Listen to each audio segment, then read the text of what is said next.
Welcome back. Yes, it's hot and hazy out there, but this is nothing compared to what's going to be happening during the middle and end of the work week. But for the moment, things looking good across the northern plains, showers and storms from the Gulf Coast into the New England states and even the Great Lakes region. But here at home, we are looking good across northern North Dakota. We did have a few thunderstorms push through our far northern counties near the international border, including the Turtle Mountains, but many of us are dry and hot and humid for the moment. And you'll notice the air quality, unfortunately, not the best, unhealthy for much of central and western North Dakota, especially for sensitive groups. And that's not going to be changing anytime soon due to that wildfire smoke. You can see our visibility is reduced across the Minot area, 81 degrees. That is not going to be changing anytime soon. Unfortunately, it's going to be something we'd have to get used to for the moment. 79 in Botno, Stanley 82, 78 in Rugby.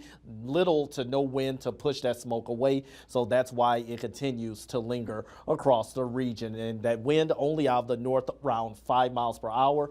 That's just helping pull all that smoke from Canada into our region. And we also have smoke from the western U.S. that's impacting part of us as well. But for the moment, looking at the rest of your evening, we're looking at improving conditions across the Devil's Lake Basin. Not expecting precipitation for Minot, but just keeping a slight 20% chance in, just in case. But tomorrow morning, we're going to have another great day, at least warm start to the day, but still hazy all day long, and a slight chance of an afternoon hit or miss shower storm can't be ruled out. But for state fair goers, and if you have plans outdoors, you should be good to go. The only exception is going to be those hazy conditions due to the wildfire smoke. A warm night. We're going to have morning lows in the 60s, highs back into the 80s again near the Turtle Mountain region and into Harvey, Rugby. You're likely going to be in the 70s, but all of that is going to be changing as we go into the end of the work week.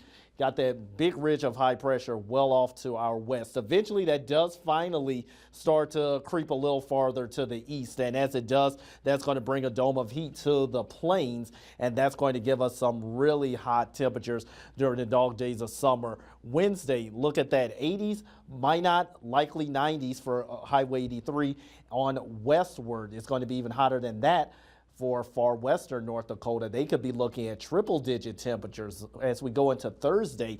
Look at that. We're dealing with widespread 90s, possibly mid to upper 90s for Thursday afternoon. Thursday is likely going to be our hottest day of the week, not just because of the smoke and the 90 and near triple-digit temperatures, but also it's going to be downright humid, folks. So be sure to try to keep cool and do your best because it is not going to be ending. So we've got several days of hot weather starting on Wednesday, Thursday, and Friday. We're back into the 80s over the weekend, but we will still be a bit on the muggy side before things improve gradually by next week.